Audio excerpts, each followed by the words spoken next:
I'm Georgia and this is The Sound of Georgia. Well, today, the day that I'm filming this, it's Kim Carruth's birthday. So, happy birthday, Gretel. So, in not quite celebration, more of a happy coincidence, today I'm going to be talking about my least favourite thing about The Sound of Music, which is The Sound of Music. No, what I'm talking about is not bad in that way, but like the video I did a couple of weeks back, this is a better title for a video. When I say my least favourite thing about The Sound of Music is The Sound of Music, I mean the movie.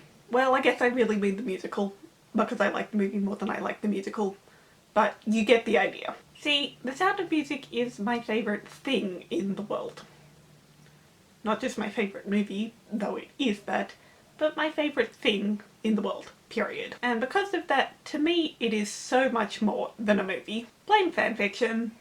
That's really where it all started. That's really what, for me, turned it from simply a movie into a world. See, when I love something as much as I love Sound of Music, the main thing about it is just not enough. That's actually the case for a lot of the things I really love. If I really love something, and like Sound of Music, there's far more than just a movie. There's far more than just the main thing of it. I need that. I need more. This is the reason I don't think I'll go to another sing-along, and how when I go back to Salzburg, yes, I'm saying when, I don't think I'm going to worry about a tour. I think I'll just go through the town on my own. Because to me, things like that seem very basic, very limiting, very newbie in a way. I don't want to sound like I'm gatekeeping here. I'm not. If you love Sound of Music, or anything really, in any way, you're a fan. Full stop. I'm the weird one.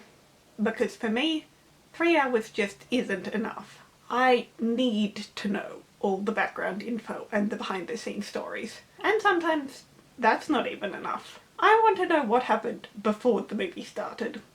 I want to know what happens after they've escaped. I want to know what happens between this moment and this moment. Or between this and this. Because for me, there is stuff happening in there. Because it's a world. From a meta standpoint, nothing happens. It's not in the story, so therefore it doesn't exist. But to me, it does. And to me, that's important. I need to know. I get the kids, this is the relationship I really want to see, and we barely see any of it. Another reason I think this is the case is because it was real originally. Because The Sound of Music is about real people who really existed, there is an answer to just about every question you could ask. Because it all really happened.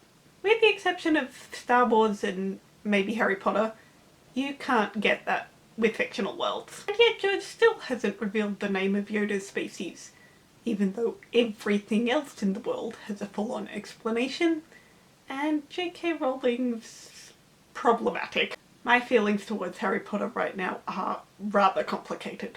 But Star Wars and Harry Potter are just two examples of the same sort of thing. There's so much more to the Star Wars universe than there is just the movies, and I want to know that. And for Harry Potter, it's almost the exact same case as Sound of Music. My least favourite thing about Harry Potter are the books themselves. I'd rather go see The Cursed Child. No, I don't think it's canon, but it's an amazing production and I love going to the theatre. Well, that was a big tangent. Back to my original point of The Sound of Music being real. Or fictionalised anyway. The basics of the story really happened in real life. So it's not me just wanting to take as much of it in as I can, it's the fact that I can conceivably know absolutely everything there is to know about it. I know personally my approach with fanfiction is that if I need something, a piece of information that's not in the movie, I either look at the musical or real life, and then I pick whichever one works the best. And I usually like to err on the side of reality, honestly. For many years I watched The Sound of Music once a month, and I made a video about that. And then at the beginning of last year I decided not to do that. I also made a video about that. I watched it a couple of weeks ago for the first time in about 10 months. And it was hands down the most enjoyable viewing I've had of the movie in years. I do think coming off the back of 5 consecutive viewings of the Hamilton movie had something to do with it, but I had just completely oversaturated myself with the movie for so long.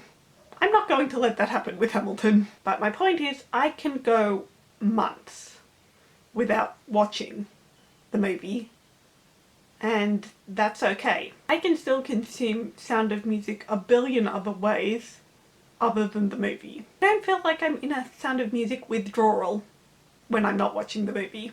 Sound of Music isn't something that just pops up when I watch the movie. It's always there.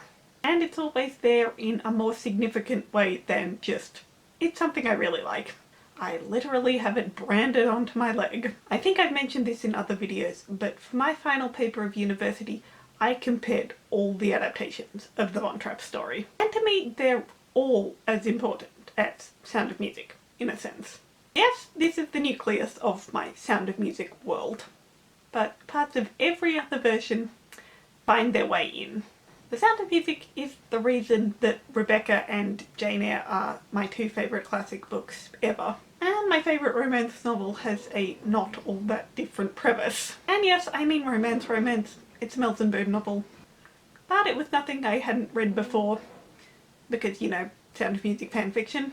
Sound of Music is my everything. And can something be your everything if it's only a 3-hour movie? The movie is just one tiny part of it all for me. It's the jumping off point into a world that is so much bigger and contains everything that the movie doesn't. So that's everything I've got for you today, guys. I hope you enjoyed. As I said at the beginning, I'm kind of the weird one. The vast majority of Sound of Music fans are not like me at all, so I can't exactly ask you what's your favourite thing about the Sound of Music. At least not to get an answer like the one I was tackling in this video. So instead I'm going to ask, which is your favourite version of the Sound of Music? The movie or the musical? And do you have a favourite version of the musical? I know my personal favourite is the ITV Live one from 2015. I hope you're all staying safe. Feel free to like and subscribe, and I'll see you in my video next week. So long, bye bye!